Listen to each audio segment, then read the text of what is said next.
খবর শুনছেন রাতদিন সংবাদ ইউটিউব চ্যানেল থেকে। আপনাদের জানাতে চলেছি আজকের বাছাই করা কিছু গুরুত্বপূর্ণ পশ্চিমবঙ্গ দেশ ও বিদেশের তাজা সংবাদ। খবরের শুরুতেই দেখে নেব আজকের সংবাদ শিরোনাম।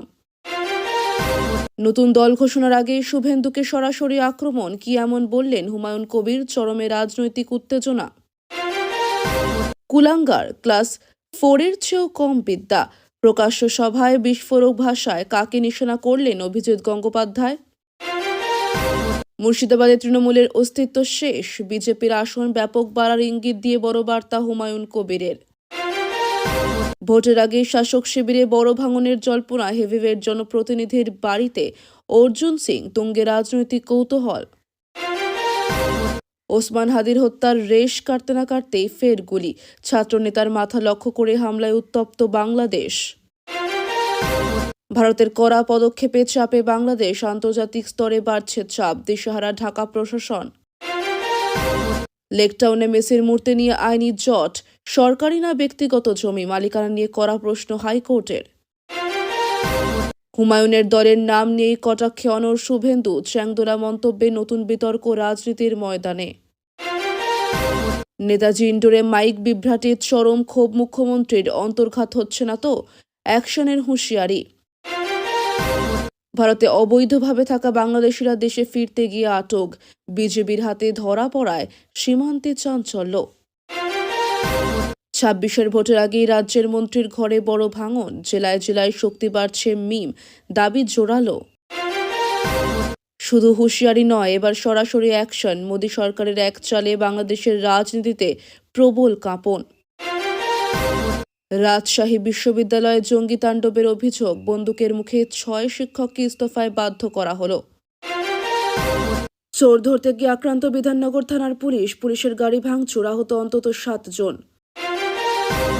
রাজ্যে ভোটার শুনানি শুরু শনিবার থেকে, কোথায় কাদের ডাকা হবে সম্পূর্ণ সূচি প্রকাশ কমিশনের। শুভেন্দু নন, শিশির অধিকারীকেও নিশানা, একযোগে অধিকারী পরিবারকে আক্রমণ হুমায়ুন কবিরের।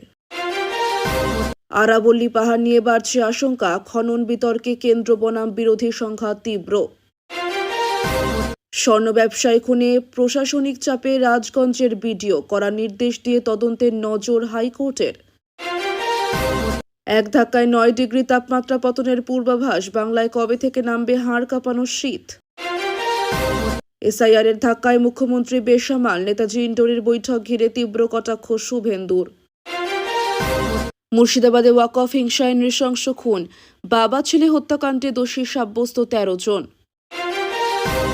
2013 সালের নাম না থাকা 30 লক্ষ ভোটারের ভবিষ্যৎ কি? নথি যাচাইয়ে বড় সিদ্ধান্ত নির্বাচন কমিশনের। 24-এর লড়াইয়ের আগে নয়া সমীকরণ, হুমায়ুনের দল গঠন নিয়ে বিস্ফোরক মন্তব্য অধীরের। নতুন দল ঘোষণার দিনেই করা হুঁশিয়ারি, এবার কি ববি হাকিমের অফিস ঘেরাও করবেন হুমায়ুন? সিলেটে মাইকে ঘোষণা দিয়ে হিন্দু সাংবাদিকদের বাড়িতে হামলা, ইসলামী জঙ্গিদের দৌরাত্ম্যে আতঙ্ক। শিশুদের আধার কার্ডে বড় স্বস্তি, বায়োমেট্রিক আপডেটে আর লাগবে না 1 টাকাও। বদহজমে ওষুধ নয়, চাই জীবনযাত্রার বদল, বিকল্প সমাধান জানালেন চিকিৎসক। ভারতীয়দের জন্য ভিসা দেওয়া বন্ধ, দিল্লির বাংলাদেশ দূতাবাসের সিদ্ধান্তে বড় ধাক্কা। মতুয়া ভোট নিয়ে বিস্ফোরক মন্তব্য শান্তনু ঠাকুরের, বাস্তবতা মেনে নিতেই হবে। বরানগরে বিজেপি সভায় ধুন্ধুমার, তৃণমূল কাউন্সিলরকে বাংলাদেশি বলার অভিযোগে উত্তেজনা। ভোট চুরি বিজেপির রাজনৈতিক ডিএনএ, তীব্র ভাষায় আক্রমণ রাহুল গান্ধীর। বাংলাদেশি সন্দেহে উত্তরপ্রদেশে আটক 13 পরিযায়ী শ্রমিক, পরে উদ্ধার প্রশাসনের উদ্যোগে। এসআইআর আসল গোপন এনআরসি, বিস্ফোরক অভিযোগ তুলে রাজনৈতিক ঝড় তুললেন ওআইসি। তৃণমূল কাউন্সিলরের বাড়িতে অর্জুন সিং, উত্তর ব্যারাকপুরে বদলাতে চলেছে রাজনৈতিক সমীকরণ। জেনে শুনে অনুপ্রবেশকারীকে আশ্রয় দেওয়ার অভিযোগ, বড় রায় করা বার্তা আদালতের। হুগলিতে খসড়া ভোটার তালিকায় নেই 3 লক্ষের বেশি নাম, ব্যাপক চাঞ্চল্য রাজ্য রাজনীতিতে। হুগলিতে ধর্মীয় সমাবেশে যাওয়ার পথে হামলা, আক্রান্ত অন্তত 4 যাত্রী। আরাবল্লীতে খনন বিতর্কে কেন্দ্রের ব্যাখ্যা, মাত্র 0.19% অঞ্চলই যোগ্য দাবি সরকারের। তুই কি বাংলাদেশি? প্রশ্ন করে মারধর। কেরলে পরিযায়ী শ্রমিকের মৃত্যুকে ঘিরে ক্ষোভ। এসআইআর আবহে মতুয়াদের নিয়ে কি বার্তা মোদির? মুখ্যমন্ত্রীর বক্তব্যে নতুন ইঙ্গিত। ঘন কুয়াশায় ভয়াবহ পথ দুর্ঘটনা। চন্দ্রকোনায় পর্যটক বোঝাই বাসের সঙ্গে সংঘর্ষ। এতক্ষণ শুনছিলেন সংবাদ শিরোনাম। বিস্তারিত খবর শোনানোর পূর্বেই আপনাদের কাছে করব একটি ছোট্ট অনুরোধ। আমাদের চ্যানেলে নতুন হয়ে থাকলে চ্যানেলটি সাবস্ক্রাইব করবেন। আসছে বিস্তারিত খবরে। একদিনের মিমের উত্থান, অন্যদিকে হুমায়ুনের নতুন দল ঘোষণা। আসন্ন বিধানসভা নির্বাচনে মুর্শিদাবাদ জেলার 22টি বিধানসভা আসনের দিকে এবার বিশেষ নজর রয়েছে। ভোট ভাগ হয়ে কার পাল্লা ভারী হবে সেই হিসেব কষছেন রাজনৈতিক বিশ্লেষকরা। এরই মধ্যে নতুন দল ঘোষণা করার পরই অঙ্ক বুঝিয়ে দিলেন হুমায়ুন কবির। সোমবার মুর্শিদাবাদে জনতা উন্নয়ন পার্টি নামে নতুন দল ঘোষণা করেন।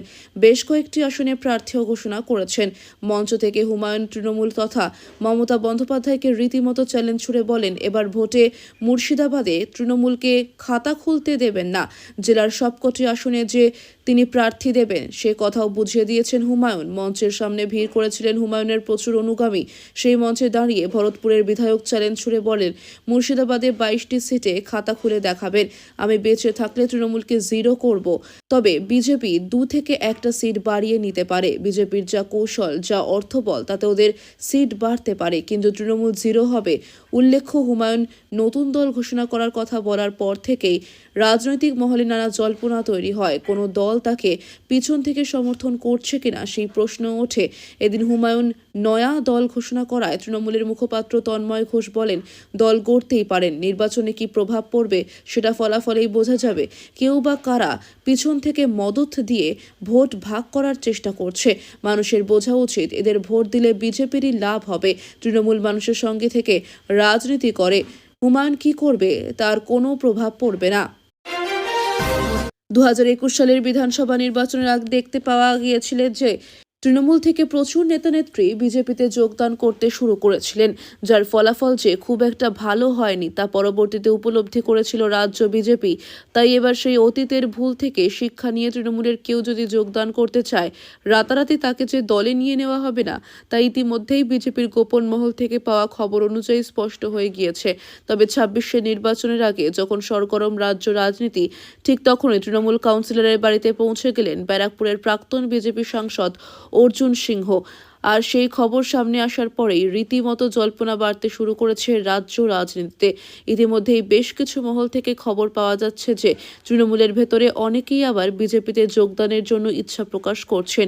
তবে বিজেপি কাদের দলে নেবে তা নিয়েও একটা বড় প্রশ্ন রয়েছে। আর এসবের মধ্যেই উত্তর ব্যারাকপুর পৌরসভার তৃণমূল কাউন্সিলরের বাড়িতে পৌঁছে গেলেন বিজেপি নেতা অর্জুন সিংহ। দীর্ঘদিন ধরেই এই তৃণমূল কাউন্সিলর দলের বিরুদ্ধে সোচ্চার ছিলেন। আর এই পরিস্থিতিতে বিজেপি নেতা অর্জুন সিংহ সেই তৃণমূল কাউন্সিলরের বাড়িতে পৌঁছে দেওয়া দল বদলের একটা বড় ইঙ্গিত দিচ্ছে বলেই মনে করছেন বিশেষজ্ঞরা। জনতা উন্নয়ন পার্টি 26 পশ্চিমবঙ্গ বিধানসভা নির্বাচনের আগে নিজের দল ঘোষণা করেছেন তৃণমূলের বহিষ্কৃত বিধায়ক হুমায়ুন কবির। তার দল গঠন এবং আসন্ন ভোট সংক্রান্ত দাবি দাওয়া নিয়ে চরম কটাক্ষ করেছেন রাজ্যের বিরোধী দলনেতা শুভেন্দু অধিকারী। সর্বপ্রথমেই তিনি হুমায়ুনের দলের নাম নিয়ে টিপ্পনি কেটেছেন, ওটা জামাত উন্নয়ন পার্টি রাখা উচিত ছিল, নামটা ভুল হয়ে গেছে। হুমায়ুন কবিরের দল প্রসঙ্গে এমনই মন্তব্য করেছেন শুভেন্দু অধিকারী। অন্যদিকে হুমায়ুন 90 আসনে জয়ী হয়ে বিধানসভায় আসার যে দাবি করেছেন তার প্রেক্ষিতে বিরোধী দলনেতার স্পষ্ট বক্তব্য, আগে আসুক তারপর দেখা যাবে। অনেক আগে তৃণমূলের সংখ্যালঘু বিধায়কদের চ্যাংদোলা করে বিধানসভা থেকে বের করে দেওয়ার কথা বলেছিলেন শুভেন্দু অধিকারী। কার্যত তাকে সরাসরি চ্যালেঞ্জ জানিয়ে নিজের দলের 90 জন বিধায়ককে নিয়ে বিধানসভার ঢোকার পণ নিয়েছেন হুমায়ুন কবির। পাশাপাশি শুভেন্দু এবং শিশির অধিকারীর নাম নিয়ে বলেছেন কারো ক্ষমতা নেই তাকে আটকানোর। এই পরিপ্রেক্ষিতে নিজের অবস্থান স্পষ্ট করেছেন শুভেন্দু অধিকারী। বিরোধী দলনেতার সাফ কথা, হুমায়ুন যদি এখনো মনে মনে তৃণমূল করে থাকেন, মমতা বন্দ্যোপাধ্যায়ের কথায় আর আইপ্যাকের টাকায় করে থাকেন, তাহলে আমার কথায় ওর গায়ে লাগতে পারে। আমি শুধু বলেছিলাম তৃণমূলের কোনো মুসলিম বিধায়ক ভোটে জিতে আসতে পারবে না। আমি তৃণমূল ছাড়া অন্য কোনো মুসলিম বিধায়কদের বিরুদ্ধে কিচ্ছু বলিনি। মমতা বন্দ্যোপাধ্যায় নেতাজি ইনডোর স্টেডিয়ামে বক্তব্য রাখার সময় আচমকা মাইক বিভ্রাট। সবাই থাকা বিএলএদের তরফ থেকে বলা হয় পরিষ্কার করে শোনা যাচ্ছে না। মাইকের এই সমস্যার কথা শুনে মাইক ম্যানদের উপর চটে যান তৃণমূল নেত্রী। বারবার কেন এই ধরনের সমস্যা হচ্ছে সেই প্রশ্ন তোলেন। এর পাশাপাশি অন্তর্ঘাতের অভিযোগও তোলা মমতা। তিনি বলেন, ভয়েস ক্লিয়ার কেন হয় না প্রতিদিন? মাইক ম্যান যারা ইনডোরে কাজ করছেন আমি বারবার দেখছি সমস্যার সৃষ্টি করছেন। আমি আগের দিনও দেখে গেছি, আজও দেখছি। This is too bad. এবার কিন্তু আমি অ্যাকশন নেব বলে দিলাম। আমি আগের দিনও ইন্ডাস্ট্রিজ মিটিংয়ে দেখে গেছি, লোকেদের এই অভিযোগ এসেছে, টাকা নিয়ে কাজ করেন আপনারা, সেটা আপনার প্রাপ্য, কিন্তু আপনি সার্ভিস তো দেবেন। পুলিশ কি করে, কেন দেখে না? যারা দায়িত্বে থাকে আর পার্টিও যারা থাকেন তারাই বা কেন সাউন্ড চেক করবেন না? মাইক ঠিক হলে আমায় বলবেন, শুনতে পাচ্ছেন কিনা? এটা অন্তর্ঘাত হচ্ছে না তো? প্রত্যেক দিন মাইকের এই সমস্যা কেন হচ্ছে? এরপর তিনি মঞ্চের অপর দিকে থাকা মাইকে বক্তব্য রাখতে চলে যান। বিএলএদের জিজ্ঞাসা করেন সেটা থেকে শোনা যাচ্ছে কিনা। পাকিস্তানের ভৃত্য মোল্লা মোহাম্মদ ইউনুসের ইন্ধনে দেশ জুড়ে দাপিয়ে বেড়াচ্ছে ইসলামী জঙ্গিরা। এবার বন্দুকের মুখে রাজশাহী বিশ্ববিদ্যালয়ের 6 বিভাগের ডিনকে দায়িত্ব থেকে সরে দাঁড়াতে বাধ্য করল ইসলামী জঙ্গি সালাউদ্দিন আম্মার, যিনি রাজশাহী বিশ্ববিদ্যালয়ের ছাত্র সংসদের সাধারণ সম্পাদক ও জঙ্গি সংগঠন আনসারুল্লাহ বাংলা টিমের শীর্ষ কমান্ডার। খোদ বিশ্ববিদ্যালয়ের ছাত্র সংসদের সাধারণ সম্পাদকের আচরণকে সন্ত্রাসী কর্মকাণ্ড হিসেবে আখ্যা দিয়েছে খালেদা জিয়ার দল, বিএনপির ছাত্র সংগঠন ছাত্রদল। রাজশাহী বিশ্ববিদ্যালয় বরাবরই ইসলামী জঙ্গিদের আঁতুড়ঘর। বর্তমানে Ansarullah Bangla team, Hizbut Tahrir সহ দেশের জঙ্গি সংগঠনের শীর্ষ নেতাদের অধিকাংশই রাজশাহী বিশ্ববিদ্যালয়ের প্রাক্তনী। মূলত রককাটা শিবির হিসেবেই পরিচিত ইসলামী ছাত্র শিবির সহ বিভিন্ন জঙ্গি সংগঠন সম্পৃক্ত ছাত্র সংগঠনগুলি। শেখ হাসিনা জমানায় খানিকটা কোণঠাসা ছিল কট্টর ইসলামপন্থীরা, তবে গত বছরের 5ই অগস্টের পর ফের নখ দাঁত বের করে ঝাঁপিয়ে পড়েছে। আওয়ামী লীগ ও মুক্তিযুদ্ধের সমর্থক হিসেবে পরিচিত শিক্ষক ও অশিক্ষক কর্মচারীদের উপরে চলছে নির্যাতন। অনেকেই প্রাণ ভয়ে চাকরিতে ইস্তফা দিয়েছেন। জনতা উন্নয়ন পার্টির চেয়ারম্যান হিসেবে নিজের নাম ঘোষণা করেছেন হুমায়ুন কবির। রাজ্যের বহু আসনে যে তিনি প্রার্থী দেবেন সেই ইঙ্গিত মিলেছে এদিনের সভা থেকে। ইতিমধ্যেই কলকাতা বালিগঞ্জের মতো কেন্দ্রেও প্রার্থীর নাম ঘোষণা করে দিয়েছেন হুমায়ুন কবির। এরপরই রীতিমতো চ্যালেঞ্জ ছুড়েছেন তৃণমূল সুপ্রিমো মমতা বন্দ্যোপাধ্যায়কে। শুধু মমতা নয়, সমাবেশের মঞ্চ থেকে শুভেন্দু অধিকারীকেও নিশানা করতে ছাড়েননি হুমায়ুন। মাস কয়েক আগে এক বিশেষ মন্তব্যে বিতর্কের মুখে পড়েছিলেন বিরোধী দলনেতা শুভেন্দু অধিকারী। তিনি বিধানসভায় বলেছিলেন, ক্ষমতায় এলে তৃণমূলের মুসলিম বিধায়কদের চ্যাংদোলা করে রাস্তায় ছুঁড়ে ফেলে দেব। এই মন্তব্যের জন্য তার বিরুদ্ধে এফআইআরও হয়েছিল। আজ সেই মন্তব্যের জবাব দিলেন হুমায়ুন। তৃণমূল থেকে সাসপেন্ড হওয়া ভরতপুরের বিধায়ক মঞ্চ থেকে বললেন, বিজেপিকে সতর্ক করছি, আপনি বলেছিলেন মুসলিম বিধায়কদের চ্যাংদোলা করে নাকি রাস্তায় ফেলে দেবেন। আমরা জিতেই বিধানসভায় যাব। 200 আসনে লড়াই করলে 100 আসনে জিতব। তার মধ্যে 70 জন মুসলিম থাকবে, 30 জন হিন্দু। আপনার বাবা শিশির বাবুর ক্ষমতা থাকলে আমার গায়ে হাত দিয়ে দেখুন, দেখব কত বড় পালোয়ান। হুমায়ুন শুভেন্দু উদ্দেশ্যে আরও বলেন, তুমি মেদিনীপুরের ছেলে, আমি মুর্শিদাবাদের ছেলে। বিজেপির মুখপাত্র দেবজিৎ সরকার বলেন, এই রাজ্যে র্যাডিক্যাল ইসলামাইজেশন ছড়িয়ে পড়েছে। এবার বিজেপি না জিতলে বাঙালিকে অন্য রাজ্যে চলে যেতে হবে। সবটাই তৃণমূলের আক্রান্ত বা চক্রান্ত বলে মন্তব্য করেন তিনি। বিজেপি সাংসদ সুকান্ত মজুমদার বলেন, সব দল ঘুরে এসেছেন হুমায়ুন, মনে হয় না এবার খুব বেশি কিছু করতে পারবেন। মুর্শিদাবাদের রাজনীতিতে চাঞ্চল্য ছড়িয়ে জনতা উন্নয়ন পার্টি নামে নতুন দল ঘোষণা করেছেন তৃণমূলের বহিষ্কৃত বিধায়ক হুমায়ুন কবির। সোমবার তিনি জানান, আসন্ন বিধানসভা নির্বাচনে তিনি নিজের বেলডাঙ্গা ও রেজিনগর থেকে প্রতিদ্বন্দ্বিতা করবেন। দল গঠনের পাশাপাশি একাধিক কেন্দ্রের প্রার্থীর নামও প্রকাশ করেছেন হুমায়ুন। তার এই পদক্ষেপে জেলার রাজনৈতিক সমীকরণ এক ধাক্কায় বদলে যেতে পারে বলে মনে করছে ওয়াকিবহাল মহল। হুমায়ুনের এই সিদ্ধান্তকে তীব্র কটাক্ষ করে বিস্ফোরক মন্তব্য করেছেন প্রাক্তন প্রদেশ কংগ্রেস সভাপতি অধীর চৌধুরী। তিনি প্রশ্ন তুলেছেন, বাবরি মসজিদ পুনর্নির্মাণের আবেগ কি কেবলই রাজনৈতিক স্বার্থে ব্যবহৃত হচ্ছে? মসজিদ তৈরির আগে রাজনৈতিক দল গঠন নিয়ে অধীরের দাবি, মানুষের আবেগকে ভোটের হাতিয়ার করা হচ্ছে। এই ইস্যুতে পার্টি আগে নাকি মসজিদ, তা নিয়ে এখন জোর চর্চা শুরু হয়েছে মুর্শিদাবাদের রাজনৈতিক অলিন্দে। ভারতে অবৈধভাবে বসবাস করা বাংলাদেশিরা নিজেদের দেশেই অনুপ্রবেশ করেছিল, আর সেই সময় বিজেপির হাতে আটক হলো তারা। জানা গিয়েছে ঘটনাটি ঘটেছে বাংলাদেশের চাঁপাইনবাবগঞ্জে। আটক অনুপ্রবেশকারীদের সংখ্যা ২৭। আজ ভোর ৪টের সময় সীমান্ত পারাপারের সময় বিজেপির হাতে ধরা পড়ে এই অনুপ্রবেশকারীরা। আটকদের মধ্যে ৮জন পুরুষ, ১২জন নারী, ৫জন শিশু এবং ২জন তৃতীয় লিঙ্গের ব্যক্তি রয়েছেন। রিপোর্ট অনুযায়ী আটক হওয়া সবাই পাসপোর্ট ছাড়াই ভারতে অনুপ্রবেশ করেছিল। পরে সেখানে দীর্ঘদিন থাকার পর নিজেদের দেশে ফেরে। তবে বৈধ কোনো নথি এবারও দেখাতে পারেনি তারা। মনে করা হচ্ছে পশ্চিমবঙ্গে এসআইআর চালু হওয়ার জেরেই এখান থেকে পালিয়ে বাংলাদেশে অনুপ্রবেশের চেষ্টা করে। বিজেপি জানিয়েছে আটকদের পরিচয়, স্থায়ী ঠিকানা, জাতীয় পরিচয়পত্র ও বাংলাদেশি নাগরিকত্ব যাচাইয়ের প্রক্রিয়া চলছে। উল্লেখ্য, সম্প্রতি বিভিন্ন রাজ্য থেকে বাংলাদেশি সন্দেহে নাকি বাঙালি পরিযায়ী শ্রমিকদের আটক করা হচ্ছে।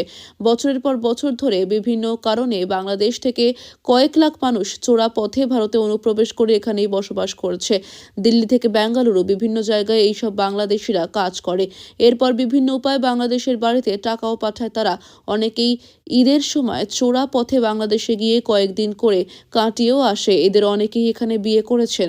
এই ধরনের অবৈধ ব্যবসায়ীদের সম্প্রতি বাংলাদেশে পুশব্যাক করছে ভারত।